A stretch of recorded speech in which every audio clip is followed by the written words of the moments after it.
hoje nós vamos estudar o capítulo 43, que Inácio intitulou Boa Semente, onde ele vai discorrer a respeito de uma citação que está no capítulo 13 de Mateus, no versículo 37, que é a citação de Jesus, quando Jesus falou assim e Mateus anotou: o que semeia a boa semente é o Filho do Homem.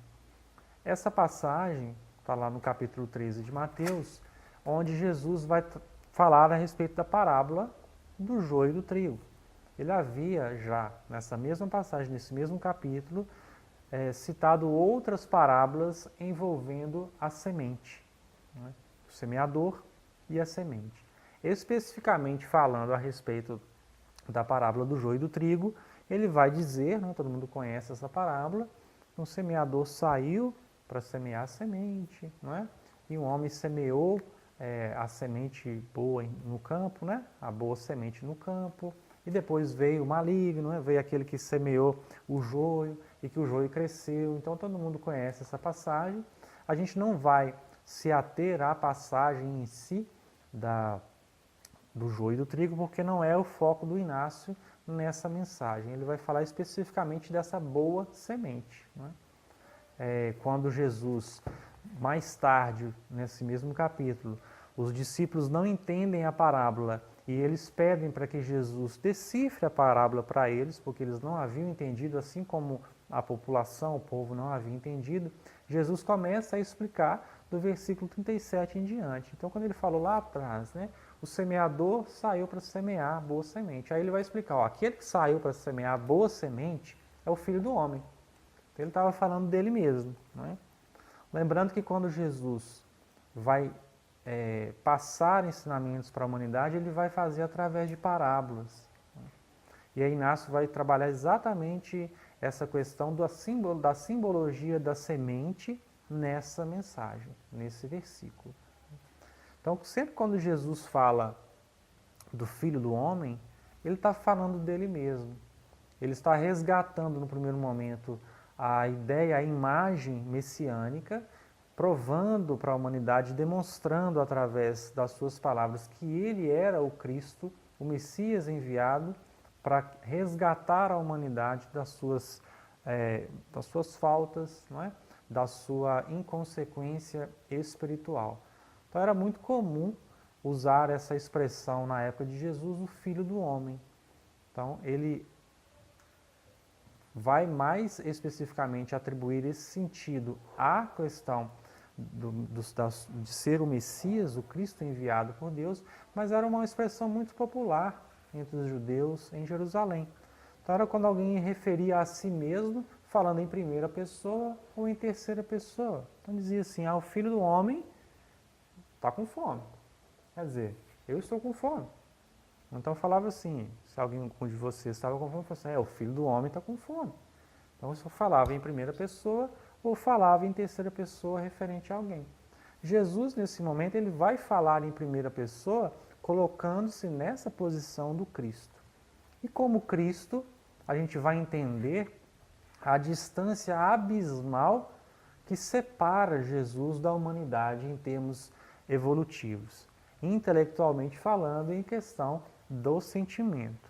Um espírito altamente capacitado na sua condição de amar a humanidade de uma forma que a gente não consegue nem vislumbrar. Intelectualmente era aquele que trazia informações que nós estávamos engateando para começar a tentar entender aquilo que ele estava querendo oferecer. E para isso ele utilizava de simbologias, porque a ciência maior da sabedoria não está naquilo que a pessoa já adquiriu de conhecimento, mas naquilo que ela pode fazer desse conhecimento em função de uma coletividade, de um bem geral. Porque se eu sei demais, se eu já adquiri determinada informação em específica área, e eu não consigo fazer dessa informação algo que eleve as pessoas que convivem comigo, pouca diferença vai fazer daquele recurso que eu adquiri para mim mesmo e para o próximo. Não é? Então, se eu sou um professor que ensina os alunos na base da palmatória, não é? Achando que é muito fácil para ele aprender porque eu já aprendi, eu não consigo reproduzir aquilo que eu aprendi, eu não consigo auxiliar o outro a ter contato com aquilo que eu aprendi em dado instante e não consigo fazer dessa informação algo que some na vida de alguém. E aí a gente pode colocar isso em todas as questões da nossa existência. Não é? Aí muitas vezes, nesse processo ainda de inconsciência espiritual, nós nos achamos tão incapacitados de ensinar algo para alguém que a gente fala assim, mas eu não tenho muito estudo, né? Eu não sei nada, eu não estudei nada, não fiz faculdade, não tenho curso superior. E aí a gente vai entender que a vida é uma escola, não é? E que muitas vezes, quando nós não tivemos acesso aos cursos superiores, aos títulos que o mundo oferece, a gente vai aprendendo através da escola da vida. Né? Então a gente chega no interior, por exemplo, você vê alguém cultivando a terra, e às vezes é uma pessoa que não teve instrução na escola formal do mundo, mas que aprendeu através da vida, e que sabe lições que aquele que está lá na melhor faculdade do mundo não consegue aprender porque não teve aquela mesma escola. Né? Porque eu posso ser um biólogo excelente, saber a teoria das plantas e de todas as funções das plantas na natureza, mas de repente eu ainda não consegui sentir o aroma de determinada flor que um simples cultivador do campo teve acesso. Não é? E aí, aquela forma simples, que também demonstra enriquecimento intelectual, enriquecimento espiritual, isso pode ser demonstrado de várias formas. Então, quando a gente pensa assim, eu não tenho muita informação, na verdade, a gente se ausenta da responsabilidade de nos auxiliar uns aos outros, porque não há ninguém que não tenha condição de ensinar nada para ninguém, e não há ninguém que não precise aprender algo no contato, nessa relação interpessoal com o outro, com o ser humano, com o seu semelhante. É para isso que a gente está no mundo. Por mais desafiador seja, a gente vai crescer através das nossas relações interpessoais, através do contato com o próximo. Não é? Então, quando eu me proponho a ensinar de uma forma cristã, de uma forma caridosa, eu estou auxiliando o próximo no seu desenvolvimento espiritual e também estou crescendo através daquele processo de ensinar. Jesus era o professor, o psicólogo, o químico, o farmacêutico, por excelência. Todas as faculdades inerentes a um espírito para que ele se torne perfeito, Jesus já havia conseguido através das suas experiências evolutivas. Então, o espírito crístico na condição de Jesus, a gente não consegue mensurar a grandeza espiritual de Jesus. Imaginemos um espírito que foi convocado pelo Criador a co-criar todo um planeta. Não é? Então, imagina o que é, por exemplo, você saber manipular fluidos para se formar uma flor. Para que a abelha tivesse condição de fazer o mel, porque a gente mais ou menos faz aquela florzinha igual a gente está vendo ali, aquela flor artificial, mas ela nem se compara com a flor da natureza. Não é?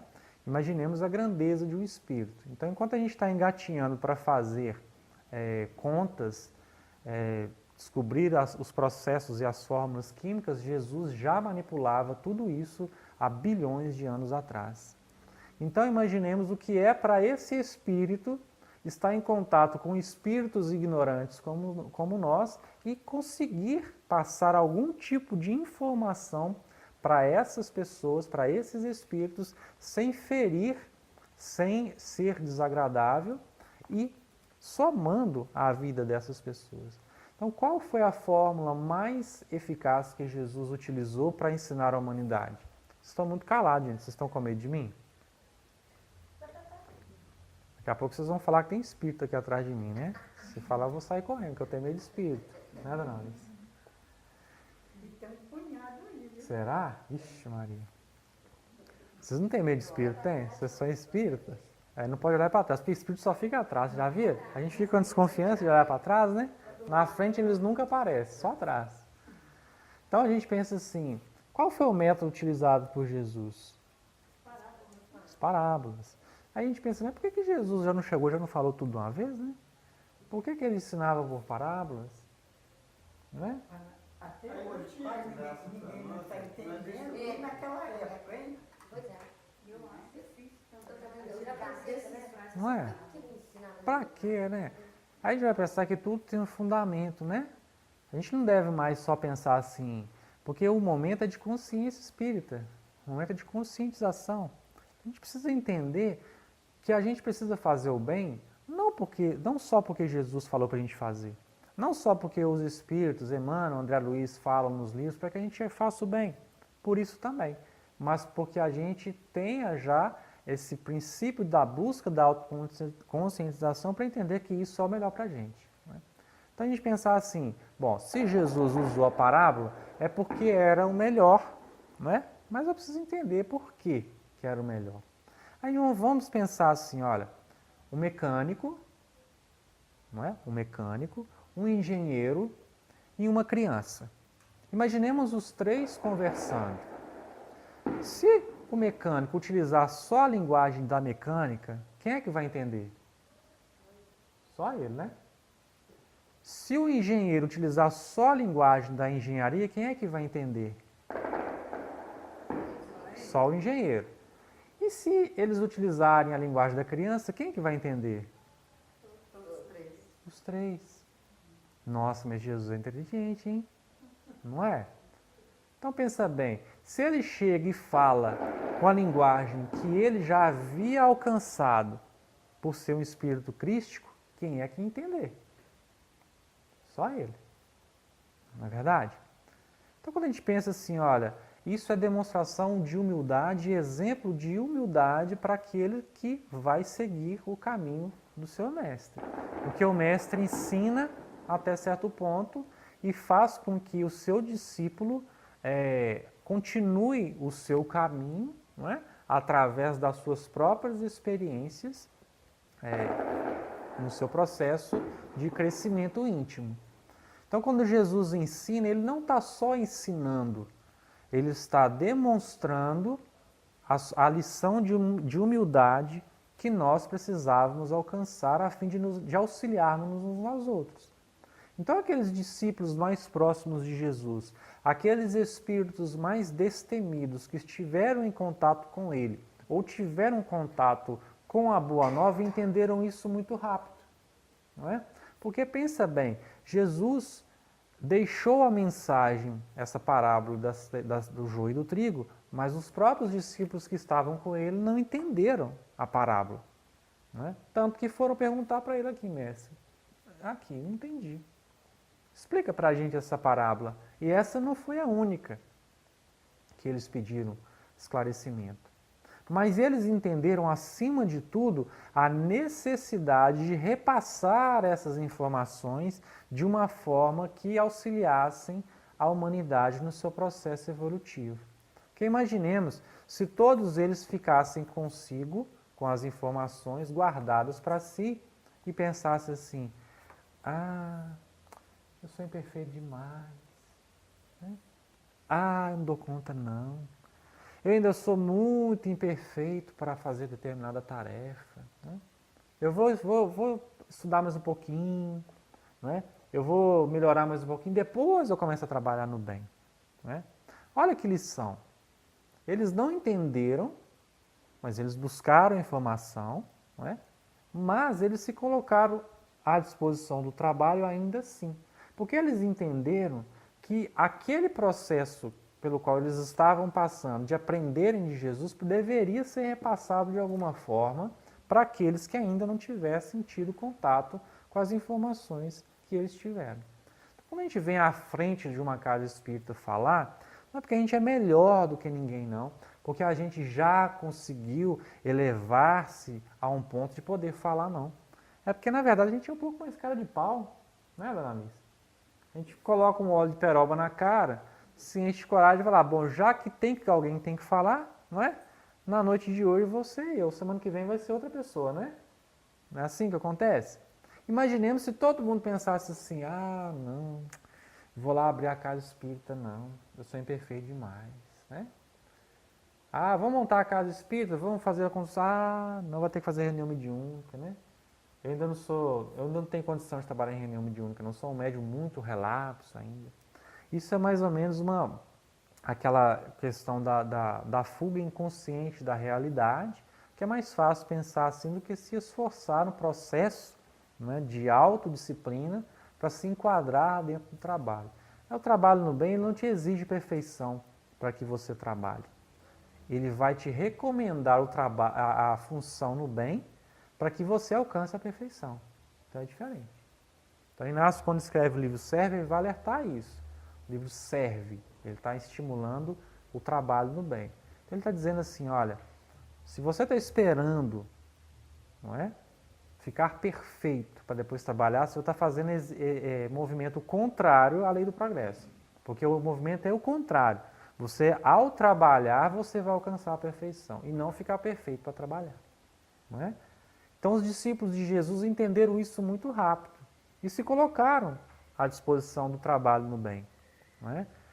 Aí o exemplo de Jesus é qual? O de ensinar, não é? Porque ele veio para ensinar.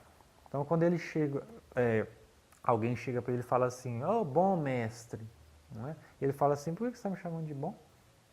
Bom é só um, que é Deus. Agora mestre, sim, isso eu sou. Quer dizer, ele não se isentou da responsabilidade da missão de ensinar, porque foi para isso que ele veio. Não é? Então a parábola é algo que vem trazer essa informação coletiva, para uma coletividade, melhor dizendo, não é? Para que todos consigam alcançar aquele ensinamento, ainda que de diversas formas e em tempos diferentes. Porque ao longo, a parábola ela é tão rica que quando ela é oferecida para a humanidade, há 2000 anos atrás, a visão da humanidade era uma. 2000 anos depois, você vai no estudo de um foca naquela mesma mensagem, naquele mesmo versículo de uma forma diferente. Você vai no outro, você pega um livro e fala assim, nossa, nunca tinha parado para pensar nisso dessa forma. Não é? Por quê? Porque à medida que a gente vai ampliando os horizontes do nosso saber, à medida que a gente vai vivenciando experiências e nessa relação com o outro, com as nossas dificuldades, com a dificuldade do outro, a gente começa a entender a vida sobre um outro prisma, sobre um outro patamar, porque a gente se eleva. E quando a gente se eleva, a gente consegue também entender a vida, essas lições da vida, de uma forma mais sublimada. Não é? Então é para isso que serve, na verdade, todo esse processo. Esse processo só tem sentido quando a gente se coloca nele, não é? E quando a gente consegue se elevar através dele. Não é? Então, Inácio vai iniciar a mensagem falando sobre isso, não é? Sobre a simbologia da semente, não é? E ele vai utilizar assim, de uma forma metafórica bem interessante para a gente, né? Fazendo alusão da semente com a nossa vida. Então ele vai dividir a mensagem em 3 partes. Na primeira parte ele fala sobre esse contexto de Jesus falar sobre a semente. A segunda trazendo mais para o nosso dia a dia. E no final só um parágrafozinho, quando ele vai dar um direcionamento para a gente, para finalizar a mensagem. Ele inicia assim, olha, dos símbolos utilizados por Jesus a fim de tocar o sentimento humano, a semente configura-se como um dos mais ricos e mais belos. Lançada à cova, ela suporta humildemente o peso da terra que a esmaga. Ainda que apartada momentaneamente do contato direto com a luz solar, não deixa de executar o esforço de desenvolver-se rumo à claridade. Subordina-se ao poder maior da natureza. Após germinar, resigna-se com as gotas de sereno noturno que a mantém viva no período da seca, aguardando o instante exato de irrigar-se abundantemente na estação das águas. Enfrenta com valentia as intempéries e as pragas que avançam sobre ela, lutando por concretizar o que a vida determina-lhe, para que consiga, por fim, alcançar a natureza de vegetal robusto, fornecendo ao mundo os frutos de sua produção. Não é isso que acontece com a semente? Então, a semente, quando ela é cultivada, abre-se uma cova, coloca ela lá dentro da cova, joga a terra por cima, não é? Depois, quando ela nasce por si só, não é? Sem a cultivação da mão humana, sem o cultivo da mão humana, né? Tem um processo na semente que ela cria tipo uma película ao redor dela para se proteger. E que aquela película só vai sair quando a água alcançá-la. Então, quando a água chega nela, ela entende, né, entre aspas, geneticamente, que ela está um momento propício para que ela germine, né, para que nasça uma flor, uma erva, uma árvore, etc., daquela semente. Né? Mas ela passa por esses processos até que ela germine e até que ela se torne vegetal robusto, até que ela se torne árvore, até que ela tenha condição de se tornar árvore que dá frutos. Então, quando Jesus vai utilizar a linguagem humana, falando mais propriamente aos homens, utilizando símbolos que faziam parte do contexto da humanidade, não é? Então ele falava para agricultores. Então ele vai falar da semente, ele vai falar do joio, ele vai falar do trigo, ele vai falar do campo, ele vai falar da erva, ele vai falar do milho, não é? Ele vai falar do boi que cai lá no buraco e quem é que não vai tirar, né? Ainda que seja dia de sábado, da figueira. Por quê? Porque ele está falando algo utilizando do ciclo da vida daquele indivíduo, do contexto da vida daquele indivíduo, porque aquilo vai falar mais alto para aquele indivíduo, né? Deixa eu começar a falar aqui sobre um assunto, especificando um assunto, né? Sobre um tema que a gente não conhece, que a gente não tem contato, não teve grandes contatos, a gente vai encontrar uma dificuldade maior, não é? Sem significado. Então, quando você começa a alfabetizar uma criança, quando você começa a educar uma criança, você vai utilizar ali os recursos do mundo dela. Né? Não adianta para falar para ela de algo que está lá em Marte. Né? Ela vai entender. Hoje eu estava vindo para o estudo e meu filho me perguntou assim, primeiro estudo que ele acompanha é meu. Aí ele perguntou assim, pai, como é que é o seu estudo? Como é que é estudo? Porque eu sempre falo com ele quando eu vou sair, filho, papai está indo fazer estudo. Né? Papai vai trabalhar para Jesus. Ele fica assim, que estudo, não é estudo, porque estudo para ele é ir lá na creche onde ele estuda, escrever as letras e tal. Ele ficou meio sem entender. Aí eu falei com ele, não, na hora que chegar lá você vai ver. Né? Acho que ele entendeu um pouco melhor agora, porque ainda não fazia parte, né, do contexto de vida dele. E aí, a ideia principal do uso da simbologia é tocar o nosso sentido de uma forma mais profunda, para que através desse contato com a informação a gente consiga fazer algo e trazer algo de útil para o nosso desenvolvimento intelecto-moral. E aí olha que interessante que Inácio vai fazer nesse segundo momento, quando ele vai falar a respeito da semente, colocando a figura da semente na nossa condição de ser humano. Né?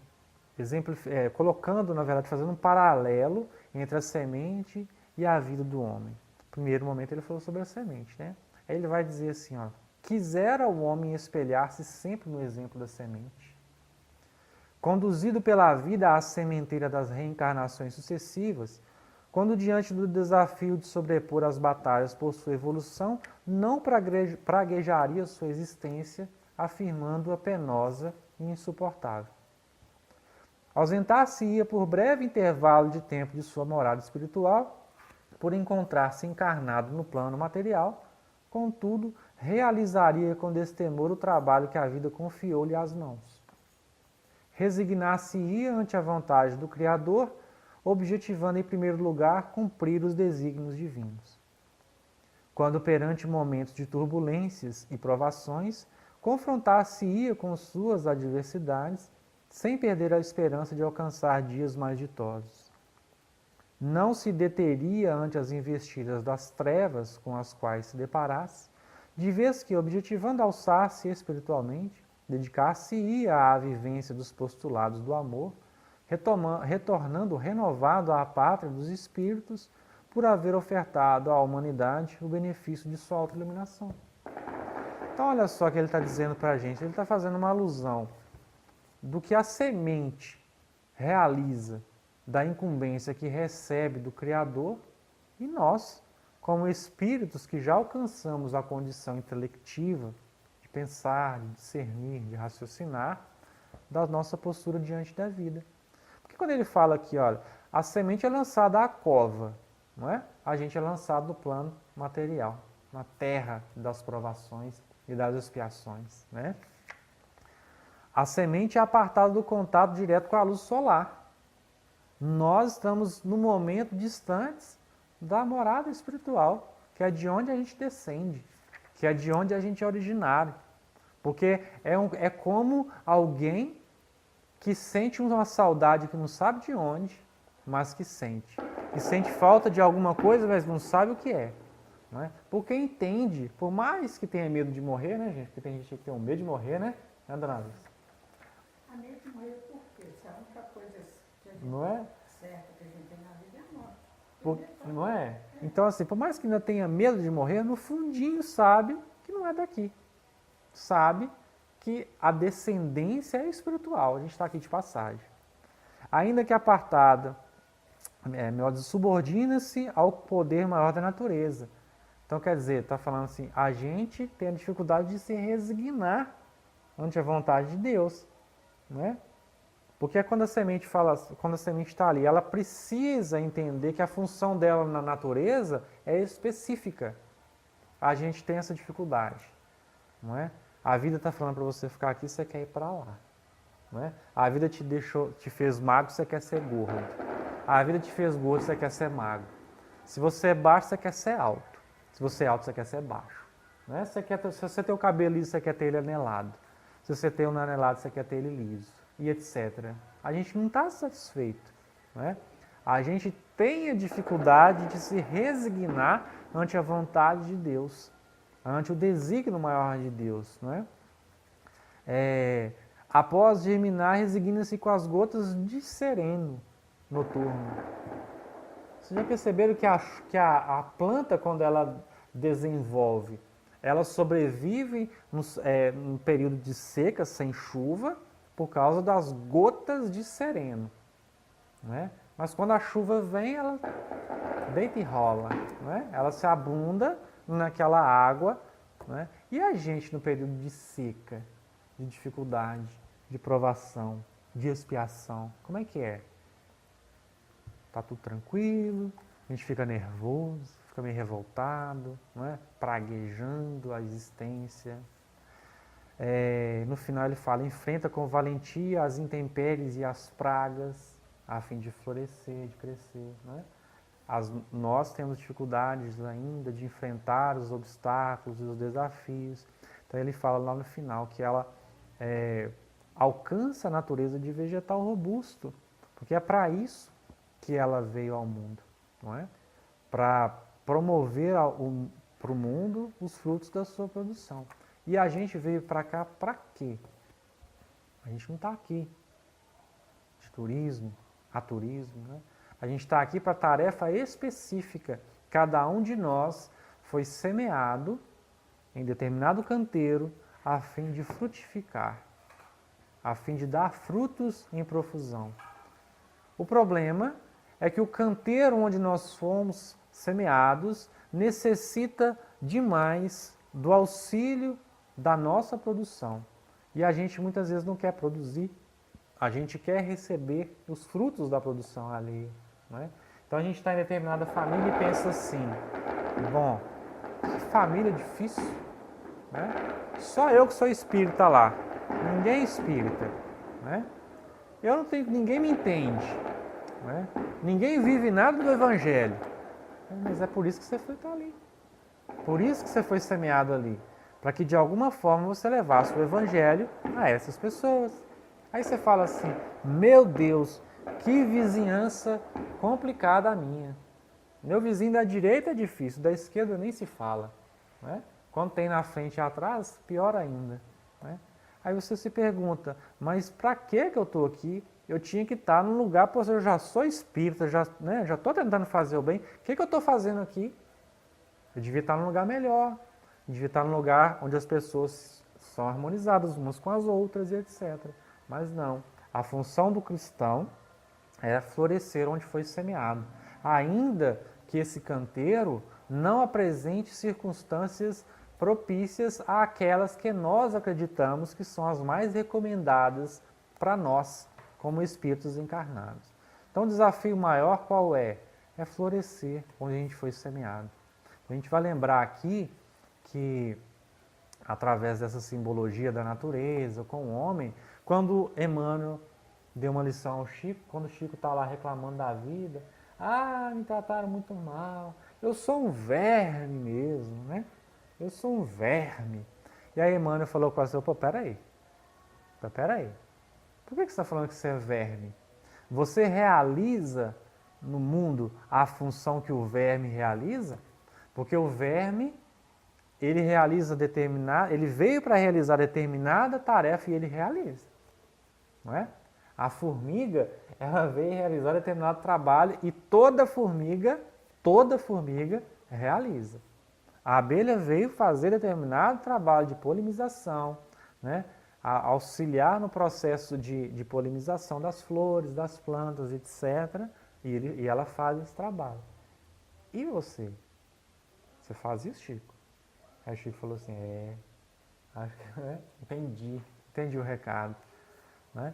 Então quer dizer, você como ser humano, como espírito encarnado na Terra, tem realizado aquilo que a vida te deu como incumbência?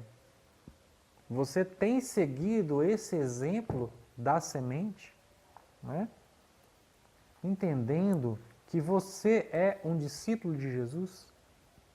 Você se entende como um discípulo de Jesus? Inácio vai falar isso o tempo todo no livro Consciência Espírita. Que o processo de autoconscientização, ele nos chama a essa reflexão, que nós trazemos determinada missão e que nós somos discípulos de Jesus e precisamos desincumbir essa missão, realizar essa incumbência que nos foi oferecida. Aí você pensa assim, peraí, eu não sou discípulo de Jesus não, sou imperfeito demais. Discípulo de Jesus é Pedro, é Paulo, é Chico Xavier, esses sim, porque eles fizeram um trabalho grandioso, eu, de jeito nenhum. Aí você pensa assim, e também já ouvi dizer que essa missão é para espírito elevado, que nós não temos missão, nós somos espíritos destinados às provas e expiações e que a gente não recebe missão. E aí essa é uma visão equivocada da nossa parte, não é? Porque a doutrina não fala isso, nós aqui entendemos de forma equivocada. Porque discípulo de Jesus é todo aquele que é chamado ao trabalho de divulgação do Evangelho. Em primeiro lugar, no seu próprio coração e em segundo lugar, para as pessoas com as quais ele pode ter acesso, levando o Evangelho. Então, como é que você leva o Evangelho? Você não precisa chegar e ficar dando carteirada para ninguém falando assim, eu sou espírita, eu sou espírita, eu sou espírita, você tem que aceitar o espiritismo. Não é assim, não é? Se alguém te perguntar se você é espírita, não fica com vergonha de falar que é não. De falar, né? Não sou espírita. Não é? Mas é através das nossas ações que a gente divulga o Evangelho. Então Emmanuel fala assim, olha, a melhor forma, o melhor bem que se pode fazer à doutrina espírita é divulgá-la. E Inácio vem dizer assim, olha, a melhor forma de divulgar a doutrina é através da nossa transformação moral. Porque quando a gente demonstra às pessoas que nós estamos modificando através dessa doutrina que tem nos ensinado, a gente exemplifica aquilo que tem recebido e o exemplo ele arrasta a multidão. Não é? Então a gente está divulgando. Então quando eu me proponho a fazer o bem, onde quer que eu esteja, seja dentro da casa espírita ou fora dela, eu estou me tornando um discípulo de Jesus. E Jesus conhece a cada um de nós pelo nome. Ele sabe exatamente quem você é, quais são as suas necessidades, quais são as suas potencialidades e quais são as suas dificuldades. E Ele vai colocar no seu caminho tarefas que tenham em contrapartida a condição de que você as realize. Porque Jesus não vai nos dar um fardo maior do que a nossa capacidade de suportar essas dificuldades e essas tarefas, e da realização dessas tarefas. Ao mesmo tempo, a gente pensa assim, eu não sou um espírito missionário. Espera aí, ninguém está dizendo que nós somos espíritos missionários. Nós somos espíritos necessitados de provas e de expiações. Isso não quer dizer que nós não tenhamos missão a cumprir. Não é? Nós não temos missões, grandes missões, porque, segundo nos informa Allan Kardec lá em O Livro dos Médiuns, as grandes missões só são passadas, ofertadas aos espíritos de escola, aos grandes espíritos. Chico Xavier, Paulo de Tarso, não é? Emmanuel e etc. Porque esses espíritos já têm uma condição evolutiva capaz de fazer algo que beneficie uma coletividade muito maior. Não é? Então, se nós não temos ainda essa capacidade, ninguém está isento da possibilidade de realizar a incumbência que veio realizar nessa vida. O que você veio realizar nessa vida? Você já sabe? Ou você ainda não sabe? O tempo está passando. Você vai voltar para o plano espiritual sem saber o que veio realizar? Ou você está esperando contato direto com Jesus ou com o seu mentor espiritual para que ele sente de frente a você e te fale assim, você veio para realizar uma grande missão. Ou você veio para realizar isso. Né? Você tem tarefa específica a cumprir na sua família, na vizinhança onde você mora, no trabalho material que você realiza e etc. Você precisa desenvolver inúmeras potencialidades, você precisa realizar inúmeras incumbências, aquelas que fazem parte da vida no plano material. Mas existe uma específica que é o carro-chefe da sua existência, que é para isso que você veio em primeiro lugar. É isso que você precisa resolver em primeiro lugar.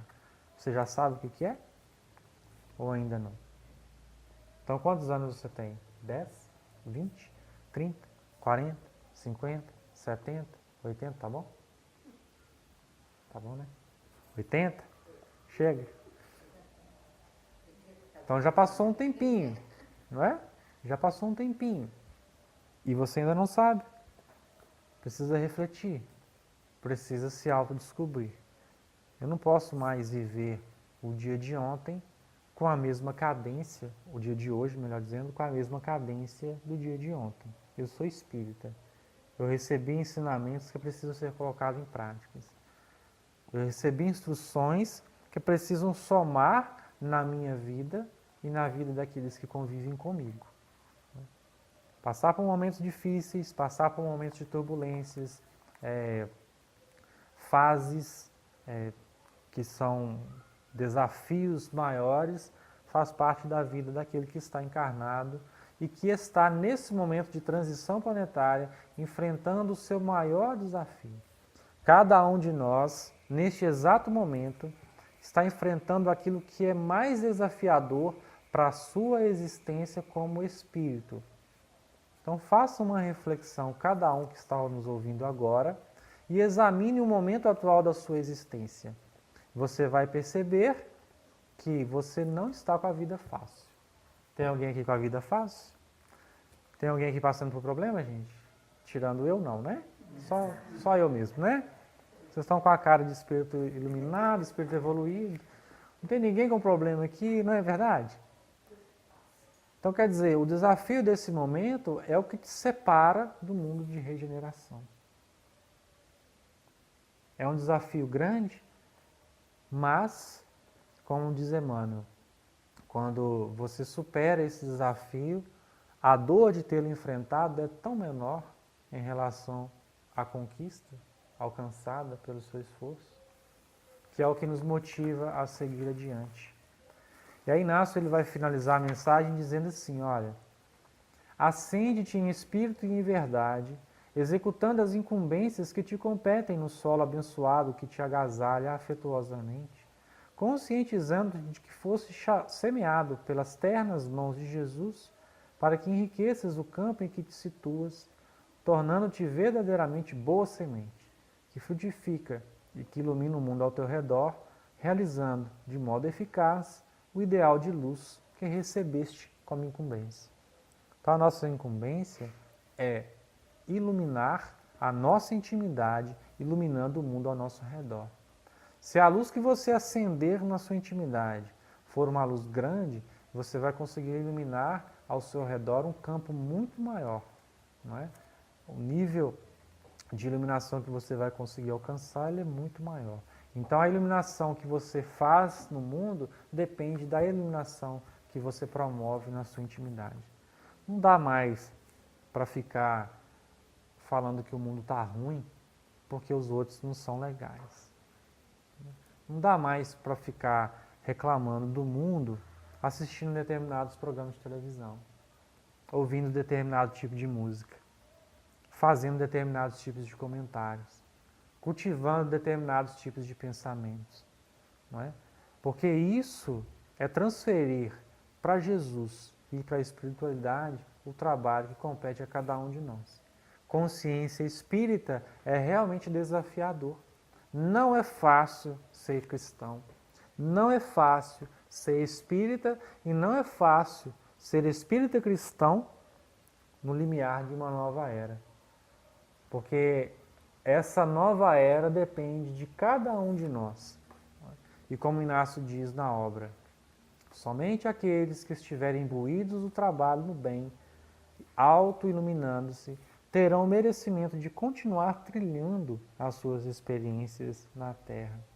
Aqueles que assim não procederem serão conduzidos de forma amorosa a outras paragens, a fim de realizar em planos mais condizentes com as suas aspirações e atitudes, né, realizando aquilo que lhes cabe e que lhes compete através das suas próprias escolhas.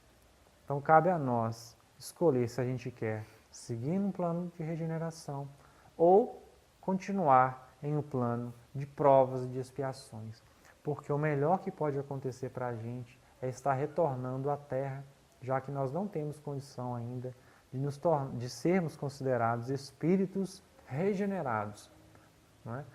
Então, o melhor para a gente é estar retornando a essa nova Terra, em novas experiências, quando o bem já estará sobrepondo o mal. O mal continuará existindo na Terra por ainda algum tempo, né? Mas o bem já vai sobrepor as atitudes daqueles que aqui estão encarnados e desencarnados, trilhando as suas experiências.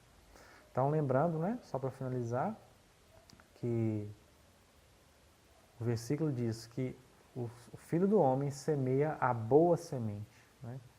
Então, se você foi semeado por Jesus nesse mundo, nesse campo, ainda que você esteja envolto pelo joio, não é? Que você se esforce, que nós nos esforcemos em nos tornar o trigo da paz, da esperança, da fé, não é? E dessa busca pela autoiluminação.